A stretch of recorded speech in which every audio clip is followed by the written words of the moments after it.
Good morning learners. In our today's video we are going to talk about the introduction of future tense. हमारे आज class में हम लोग जो है वो फ्यूचर टेंस के इंट्रोडक्शन के बारे में पढ़ेंगे. So without more further delay, let's start our today's video. So what is future tense? Future tense is used to talk about an action that will happen in future. In future tense, an action hasn't started but will start in upcoming timeline. मतलब क्या होता है कि future tense एक तरह का ऐसा tense है जो बताता है किसी तरह का एक्शन जो है वो फ्यूचर में स्टार्ट होगा. मीन्स एक ऐसा एक्शन जो भी स्टार्ट हुआ नहीं है लेकिन फ्यूचर में स्टार्ट होगा. Now let's talk about auxiliary verb used in it. इसमें ऑक्सिलरी वर्ब जो है वो हमारा शैल और विल यूज होता है. एग्जाम्पल समझेंगे. जिसे हम प्रेजेंट टेंस में बोलते हैं आई कॉल यू. ठीक है. पास्ट टेंस में आई कॉल्ड यू. उसी तरह फ्यूचर टेंस में आई शैल कॉल यू. अब यहाँ देखिए प्रेजेंट टेंस में हम लोग बोलते हैं आई कॉल यू, तो आई के बाद हमारा क्या होता है मेन वर्ब आ गया कॉल. ठीक है. पास्ट टेंस में हम देखते हैं तो आई कॉल्ड यू. कॉल्ड जो है ये हमारा आ गया मेन वर्ब. लेकिन वही हम बात करते हैं आई शैल कॉल यू, तो यहाँ पे क्या आ गया हमारा हेल्पिंग वर्ब यहाँ पे आ गया. ठीक है. यहाँ पे हमारा हेल्पिंग वर्ब आ गया आई शैल कॉल यू.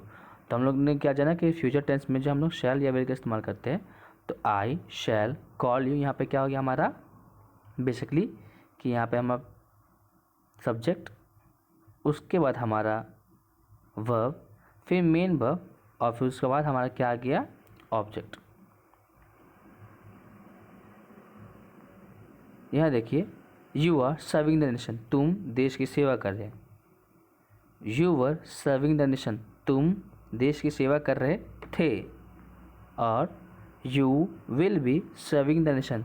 तुम देश की सेवा करोगे. यहाँ देखिए यहाँ पे हम बात करते हैं प्रेजेंट टेंस में हम लोग आर इस्तेमाल कर रहे हैं, पास्ट टेंस में हम लोग वर इस्तेमाल करते हैं. ठीक है. तो आर और वर क्या है हमारे बी वर्ब है. ठीक है. जैसे आप यहाँ देख पा रहे हैं ये बी वर्ब. तो प्रेजेंट टेंस में हम लोग इज एम आर इस्तेमाल करते हैं. वही पास्ट में बात करें तो हम लोग वाज वर्ब का इस्तेमाल करते हैं. अब यहाँ पे क्या बताया जाता है कि हमारा इस फ्यूचर टेंस में देख रहे हैं you will be serving the nation.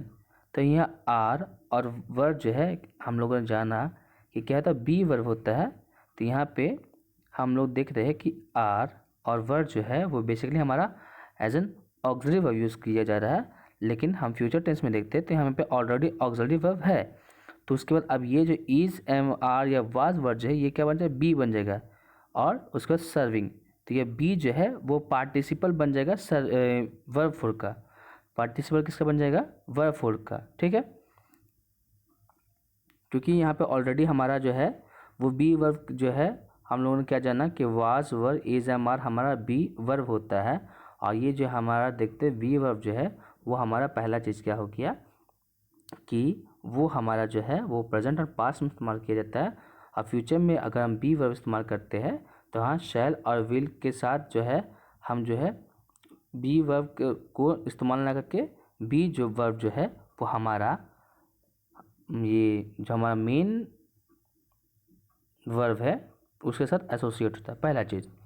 दूसरा चीज़ होता है कि शैल और विल के बारे में बात की जाए तो ये ऑक्सिलरी वर्ब होने के साथ साथ मॉडर्न ऑक्सिलरी वर्ब भी होता है.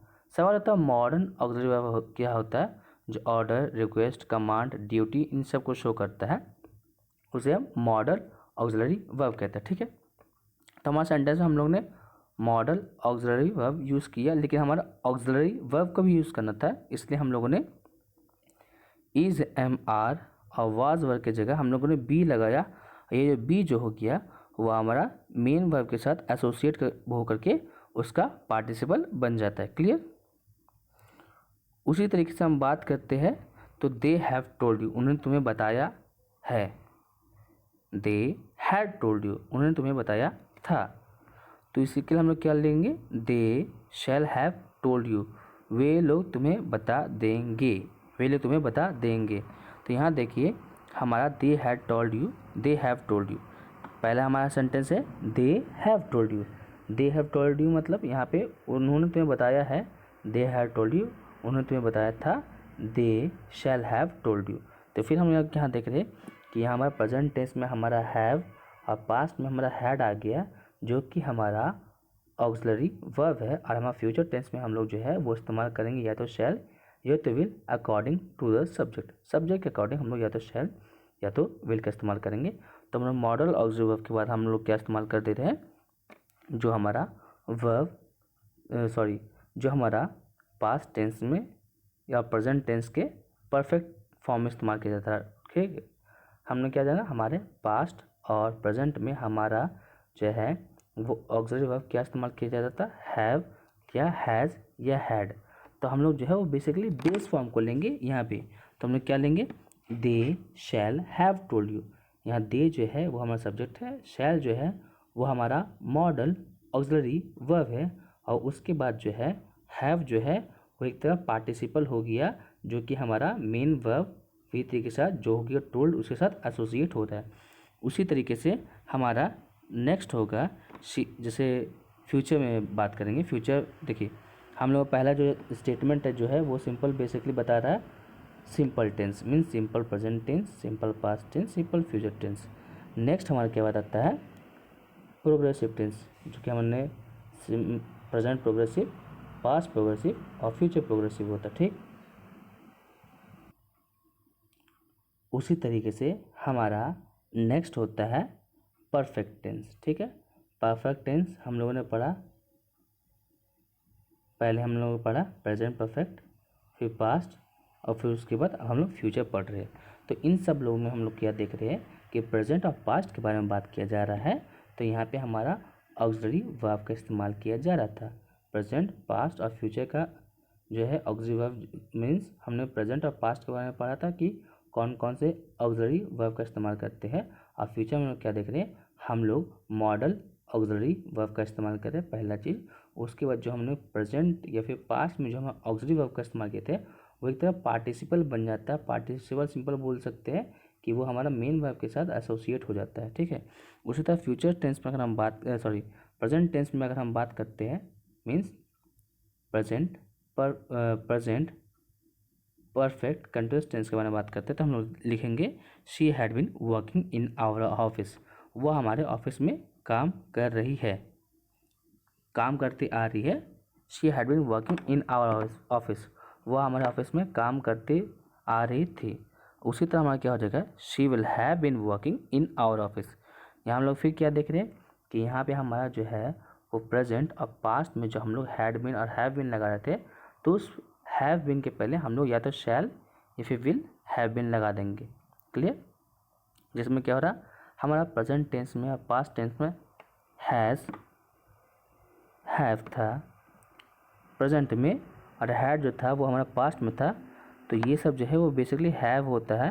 तो ये हैव जो है वो अब क्या करेगा, वो हमारा मेन वर्ब का पार्टिसिपल बन जाएगा, ताकि वो हमारा फ्यूचर टेंस को फॉर्म करने में हेल्प करे। ठीक, देखिए अब आता है टाइप्स ऑफ फ्यूचर टेंस। जैसे हम लोगों ने प्रेजेंट टेंस में पढ़ा था, पास्ट टेंस में पढ़ा था कि बेसिकली 4 तरह का टेंस होते हैं। एक हो गया इंडेफिनिट, जिसे सिंपल टेंस बोलते हैं, सिंपल टेंस या फिर इंडेफिनिट टेंस। दूसरा हो गया कंटिन्यूअस टेंस या फिर जिसे प्रोग्रेसिव टेंस बोलते हैं। थर्ड होता है हमारा परफेक्ट टेंस, और फोर्थ होता है हमारा परफेक्ट कंटिन्यूअस टेंस। तो सब के बारे में हम लोगों ने पहले पढ़ा हुआ था। तो प्रेजेंट हम लोगों ने पढ़ लिया, पास्ट हम लोगों ने पढ़ लिया, अब हम क्या पढ़ने वाले, फ्यूचर के बारे में। तो उसी तरह सिंपल फ्यूचर टेंस, जिसे फ्यूचर इंडेफिनिट के नाम से भी जाना जाता है। उसी तरह नेक्स्ट हमारा हो गया फ्यूचर कंटिन्यूअस टेंस, जिसे फ्यूचर प्रोग्रेसिव टेंस के नाम से भी जान सकते हैं। थर्ड हो गया फ्यूचर परफेक्ट टेंस, और फोर्थ हो गया फ्यूचर परफेक्ट कंटिन्यूअस टेंस या फिर जिसे हम फ्यूचर परफेक्ट प्रोग्रेसिव टेंस दोनों के नाम से जानते हैं। ठीक है, अब यहाँ देखिए जो चीज़ मैंने आपको बताया, जैसे यहाँ देखिए ये जो है बी जो है वो अगर हमारा प्रेजेंट टेंस में होता है तो हमारा is am are plus verb four, और पास्ट में होता तो was verb plus verb four. अब यहाँ पे ये जो है वो हमारा जो मेन वर्ब का पार्टिसिपल बन जा रहा है, और यहाँ पे हमारा जो है वो मॉडल ऑक्सिलरी वर्ब लग रहा है। ठीक है, साथ ही साथ आप एक चीज़ यूज आपको समझ में आ रहा हो कि मॉडल ऑक्सिलरी वर्ब के बाद जो हमारा वर्ब का फॉर्म होता है वो हमारा वर्ब वन का इस्तेमाल किया जाता है। जैसे यहाँ पे देखिए बी वर्ब वन है, विल हैव उसका फिर वर्ब वन है, फिर विल शैल उसके बाद हैव वर्ब वन। आप देखिए अगर हम लोग देते हैं हैज़ बीन फिर उसके बाद भी फोर, तो हमारा हो जाता है प्रेजेंट परफेक्ट कंटिन्यूअस टेंस का। वही हम बोलते हैं हैड बीन, तो हमारा पास्ट परफेक्ट कंटिन्यूअस टेंस का। लेकिन हम लोग यहाँ पे इस्तेमाल करते हैं will, shall plus have been plus V four, ये हमारा हो गया फ्यूचर परफेक्ट कंटिन्यूअस टेंस, या फिर जिसे हम फ्यूचर परफेक्ट प्रोग्रेसिव टेंस के नाम से भी जानते हैं। Clear, moving further on. अब देखिए पर्सन के बारे में हम लोगों ने पहले भी पढ़ा है, एक बार क्विक रिकैप कर लिया जाता है। फर्स्ट पर्सन क्या होता है, जो किसी तरह का बात बोलता है। फर्स्ट पर्सन आई और यू होता है, आई सिंगुलर और वी जो है वो हमारा प्लूरल होता है। नेक्स्ट हम बात करें सेकंड पर्सन, जो किसी बात को सुनता है, उसका सिंगुलर भी यू होता है और प्लूरल भी यू होता है। बात करते हैं हम थर्ड पर्सन के बारे में, तो ही, शी, इट, ये सब जो है वो हमारा होता है थर्ड पर्सन, और इसका जो हमारा बोले सिंपल भाषा में प्लूरल फॉर्म होता है वो हमारा होता है दे। क्लियर, चलिए अब उसी तरह बोला जाता है। देखिए अगर हम फ्यूचर के एक्शन के बारे में बात करें तो हमने किसी भी तरह का बात किया, मान के चलिए फ्यूचर की, मैं ये काम कर दूंगा, मैं वो काम कर दूंगा। जैसे मान के चलिए आप मॉर्निंग में उठे, ठीक है, आप मॉर्निंग में उठे 5 बजे, आप सोचे कि मैं 8 बजे तक पढ़ूंगा बैठ के पढ़ने के लिए, लेकिन ऐसा होता है क्या कि आप कंटिन्यू 8 बजे तक पढ़ते रहे, नहीं हो पाता है। तो वैसे एक्शन जो फिक्स्ड नहीं होते हैं उसके लिए हम लोग जो है वो कौन से मॉडल ऑक्सिलरी वर्ब का इस्तेमाल करेंगे उसके बारे में जानेंगे। देखिए आप लोगों को पहले बता दिया गया होगा कि अभी के टाइम में जो है वो हम लोग जो है वो सिर्फ शैल का इस्तेमाल करना बंद कर दिए। हम लोग आई के साथ भी विल लगाते हैं, वी के साथ भी विल लगाते हैं, यू के साथ भी विल लगाते हैं, मीन्स ऑलमोस्ट हर सब्जेक्ट के साथ विल लगाते हैं। लेकिन क्या ये सब है ज़रूरी या फिर ऐसा पॉसिबल है? अगर है तो सेल का इंट्रोडक्शन क्यों किया गया, सवाल यही होता है। तो देखिए अगर हम बात करें फर्स्ट पर्सन के साथ शैल लगा रहे हैं और सेकंड और थर्ड पर्सन के साथ विल लगा रहे हैं, तो ये बताता है एक ऐसा एक्शन जो फिक्स्ड नहीं है। फिक्स्ड नहीं है मीन्स इसका पॉसिबिलिटी नहीं है कि ये फ्यूचर में होगा। सो जैसे यहाँ देखिए आई शैल कॉल यू, मैं तुम्हें फ़ोन करूँगा। वी शैल कॉल यू, हम तुम्हें फ़ोन करेंगे। We you will call you, तुम उसे फ़ोन करोगे। ही विल कॉल यू, वह तुम्हें फ़ोन करेगा। शी विल कॉल यू, वह तुम्हें फ़ोन करेगी। दे विल कॉल यू, वे लोग तुम्हें फ़ोन करेंगे। इट विल मिस यू, यह तुम्हें मिस करेगा। और राजेश विल कॉल यू। अब इन सेंटेंस के बारे में बात किया जा रहा है, तो आप देख पा रहे होंगे आई के साथ हमने शैल लगाया। अब शैल लगा लिया, डैट मीन्स क्या हो गया कि ये एक ऐसे एक्शन के बारे में बता रहा है जो कि फ्यूचर में नहीं होने वाला है। ठीक है, नेक्स्ट हो गया वी शैल कॉल यू, हम लोग तुम्हें फ़ोन करेंगे। ऐसे से बोल दिया गया, बात ना होता है कि हम लोग बहुत बार बात बोल देते कि ऐसा कर देंगे वैसा कर देंगे, लेकिन करते कुछ है नहीं। तो वैसे एक्शंस जिसमें हम फ्यूचर के बारे में बात करते हैं, साथ ही साथ उसका पॉसिबिलिटी जो है वो कम है कि वो फ्यूचर में उस तरह का एक्शन होगा ही होगा, उसके लिए हम लोग इस्तेमाल करते हैं फर्स्ट पर्सन के साथ आई और वी, मीन्स जो हमारा आई और वी हो उसके साथ हम लोग शैल, और सेकंड पर्सन के साथ और थर्ड पर्सन के साथ इनके साथ हम लोग विल का इस्तेमाल करते हैं। फर्स्ट पर्सन के साथ शैल और सेकंड और थर्ड पर्सन के साथ विल।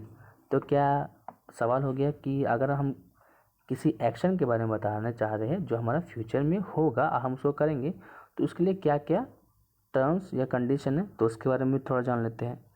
देखिए जस्ट रिलेशन उल्टा हो जाता है। हम लोगों ने पढ़ा था कि फर्स्ट पर्सन के साथ हम लोग शैल का इस्तेमाल करते हैं जब एक्शन फिक्स्ड ना हो। क्या हो जब एक्शन फिक्स्ड हो? तो जब एक्शन किसी तरह फिक्स्ड है तो इसके लिए हम लोग फर्स्ट पर्सन के साथ विल और सेकंड और थर्ड पर्सन के साथ हम लोग शैल का इस्तेमाल करते हैं। कौन कौन से कंडीशंस होते हैं? पहला हो गया ऑफिशियल इंस्ट्रक्शन, किसी भी तरह का इंस्ट्रक्शन। दूसरा का डिटर्मिनेशन, मीन्स इस काम को करना ही करना है, मीन्स फ्यूचर के आने वाले समय में इस काम को कर देना है, किसी भी तरह के एक्शन को कंप्लीट करना है। किसी का थ्रेट, धमकी या फिर प्रॉमिस, किसी तरह का वादा। जैसे मान के चलिए आपने कभी भी एग्ज़ाम दिया होगा तो उसमें लिखा होता है कि the candidates shall answer in their own words. इसका मतलब क्या हुआ कि कैंडिडेट्स जो है, मतलब जितने भी जो एग्ज़ाम दे रहे हैं उन लोगों को अपना आंसर अपने शब्द में देना। तो ये कंपलसरी हो गया। ये फ्यूचर में पहले चीज़ ये फ्यूचर में होने वाला है।